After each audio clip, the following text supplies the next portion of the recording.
Don't get me wrong, I don't wear a tinfoil hat and I'm not so certain as the earth is flat.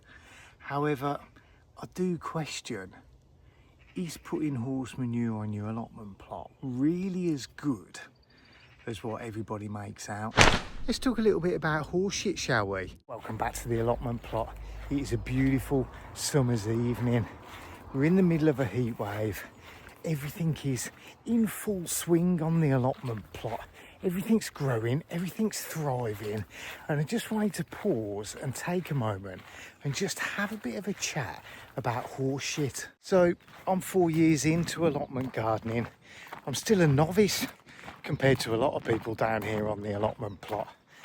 But the day I got my key and the day I came down to my allotment plot, there seemed to be like a bit of traffic going up and down the drive, and it was people with their wheelbarrows piled high with horse crap. That's basically what I did. I just copied everyone else.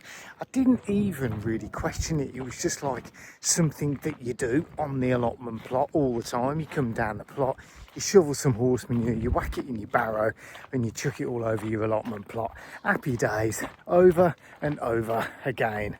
I mean, appreciate that that may not be the routine for everybody that has an allotment plot. We're really lucky here because we get horse crap delivered. Whenever the pile goes down, we've got a big pile at the bottom of the plot, a big pile at the top, and then the minute it gets a little bit low, fresh delivery comes and then everybody scrambles and nicks it. I don't know 100% where we get our horse manure from. Comes from a local farm somewhere. I mean, to just come down a tractor, dump it, disappear. Never really questioned it at all. But I was reading an article the other day that maybe you don't quite know what's in the stuff. I remember many years ago, I had a crack at growing some vegetables in the back garden.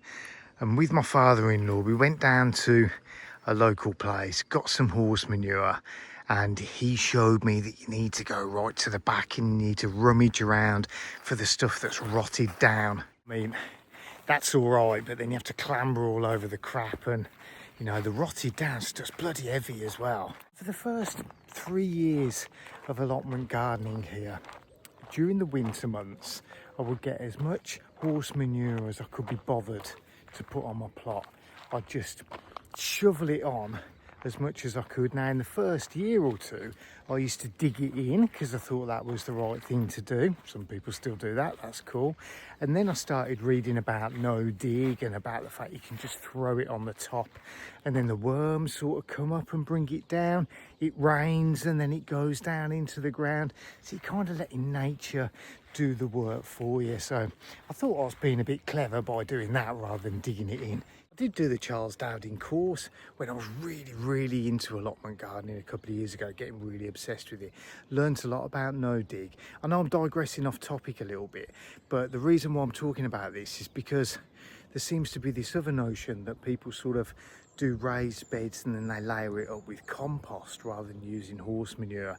And I get that, but how expensive must that cost? So the alternative is to use some horse manure.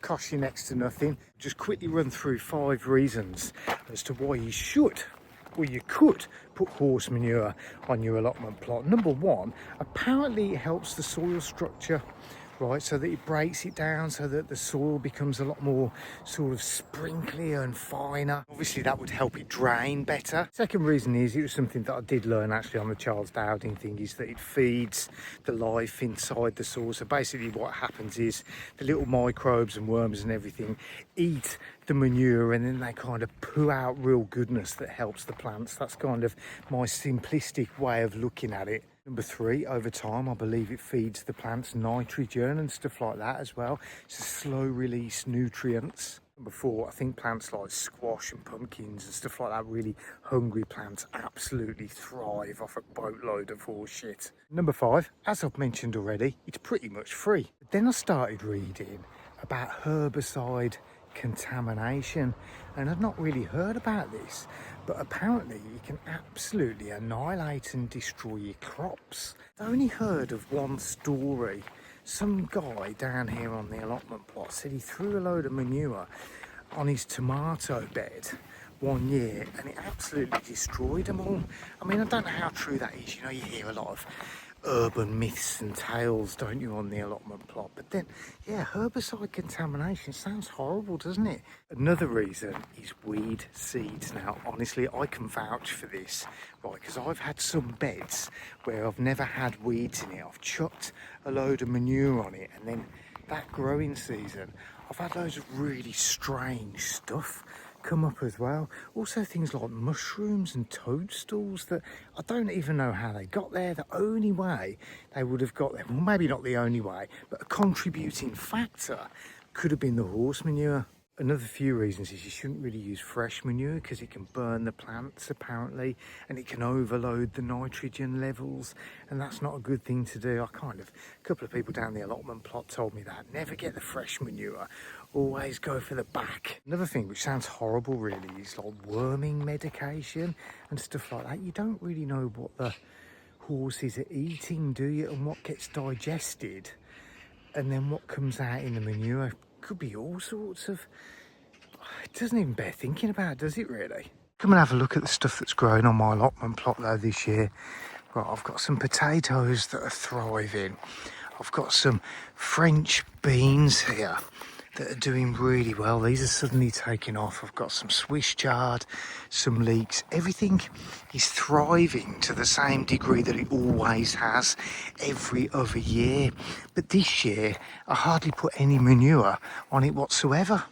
For me, this year hasn't made, I don't think it's made any difference to the success of what I've been growing here. Everything, like I say, is absolutely thriving and loving life. There could be a lot more factors that have gone into it. Yeah, don't get me wrong, I don't think it's all down to the manure whatsoever, but it does make you think, doesn't it? And this is half the reason why I made this video. Have you ever had one of those horror story situations that you hear about? People use manure and then it's completely destroyed their crops. Or do people swear by it? Do you dig it in? Do you leave it on top? Do you use loads of it or just little sprinkles of it like I have done? I don't know what I'm going to do at the end of this growing season. I might not bother using it next year and just see what happens. And there are loads of alternatives, aren't there? So let me know in the comments below what you use an alternate to feeding your soil. I mean, you could use compost, but it's bloody expensive, right? And then I see these other products like fish bone. Don't know, is that any good? Let me know. Do you swear by that stuff? Do you put it on your crops? I've never bought it. It just looks quite expensive. The seaweed, I know you can use that as well. I did one year, I think on my first year, use some seaweed extract. Just smelled beautiful, reminded me of being by the seaside. I don't know, who knows? Let me know what you think about horse manure. Good, bad, horrible. I'd love to hear your stories so I can kind of make my mind up as to whether I even bother using it for next year. And I know it's not on the top of everyone's list at the moment, wheeling up and down with horse manure. That's why I thought I'd make the video really, because it's just nice to chat about some other stuff rather than the fact that I'm literally melting and my allotment plot's doing great. There you go. Thank you very much for watching. I think I'm getting bitten by something, so I'm going to get myself home now. But yeah, hope you've enjoyed the video. Let me know what you think. See you next time. Just shows, doesn't it, how things change on the allotment plot. I never thought in a million years that I'd be growing a load of snapdragons on my plot. But you know what? These are absolutely gorgeous.